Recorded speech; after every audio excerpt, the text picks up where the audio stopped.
अभी कांग्रेस ने गौतम अडानी पर कुछ आरोप लगाए हैं, प्रश्न उठाए हैं, जिसका जवाब भारतीय जनता पार्टी दे रही है।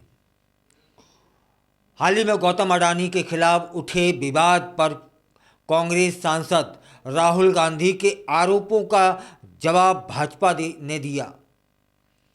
कहा, भाजपा के जो प्रवक्ता है संबित पात्रा ने एक पीसी के दौरान कहा कि राहुल गांधी और उनकी मां सोनिया गांधी ने 2002 से ही प्रधानमंत्री नरेंद्र मोदी की छवि को खराब करने की कोशिश की है या कर रहे हैं, लेकिन वे इस प्रयास में सफल नहीं हुए। संबित पात्रा ने यह भी कहा कि जिस दिन विपक्षी दल पीएम मोदी पर हमले कर रहे थे, उसी दिन उन्हें विदेशी देश में सर्वोच्च नागरिक सम्मान मिला। यह बयान इस बात को दर्शा रहा है कि भाजपा अपने नेता की छवि को लेकर कितनी सतर्क है और वह किसी भी प्रकार के हमले का जवाब देती है। गौतम अडानी पर लगे आरोपों का जिक्र करते हुए पात्रा ने कहा कि अडानी समूह ने कांग्रेस और उसके सहयोगी दलों द्वारा शासित राज्यों में बड़े पैमाने पर निवेश किया है। उन्होंने उदाहरण देते हुए कहा कि अडानी समूह में छत्तीसगढ़ और राजस्थान में क्रमशः 25,000 करोड़ और 65,000 करोड़ रुपए का निवेश किया है, जब भूपेश बघेल और अशोक गहलोत वहां सत्ता में थे।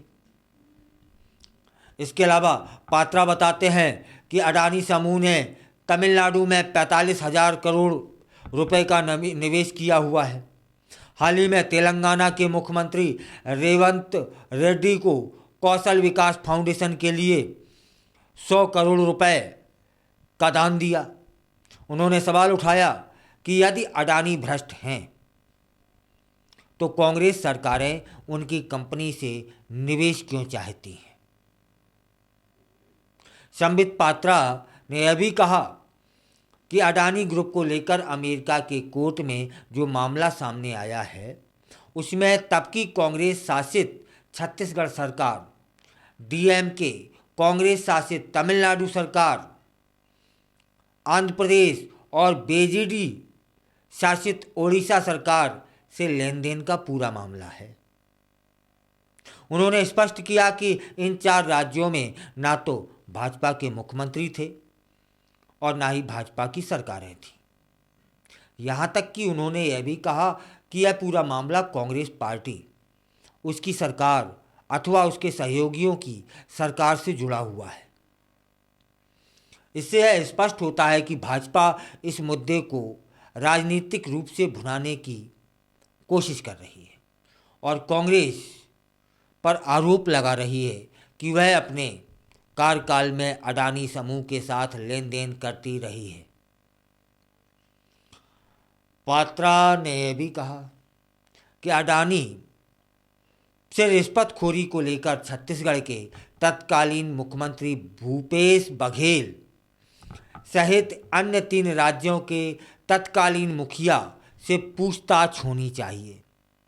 उन्होंने राहुल गांधी को चुनौती दी कि यदि उन्हें लगता है कि कुछ गलत हुआ है तो वे कोर्ट क्यों नहीं जाते। संबित पात्रा ने राहुल गांधी के उस बयान पर भी आपत्ति जता दी है जिसमें उन्होंने कहा था कि कांग्रेस पार्टी अकेले मीडिया का काम, जुडिशरी का काम कर रही है।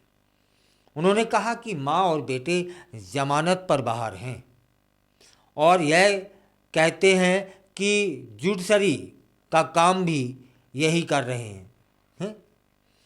पात्रा ने अंत में कहा कि राहुल गांधी भारत के शेयर मार्केट को गिराना चाहते हैं और निवेशकों को जो करोड़ों का नुकसान हुआ है वह राहुल गांधी की वजह से हुआ है।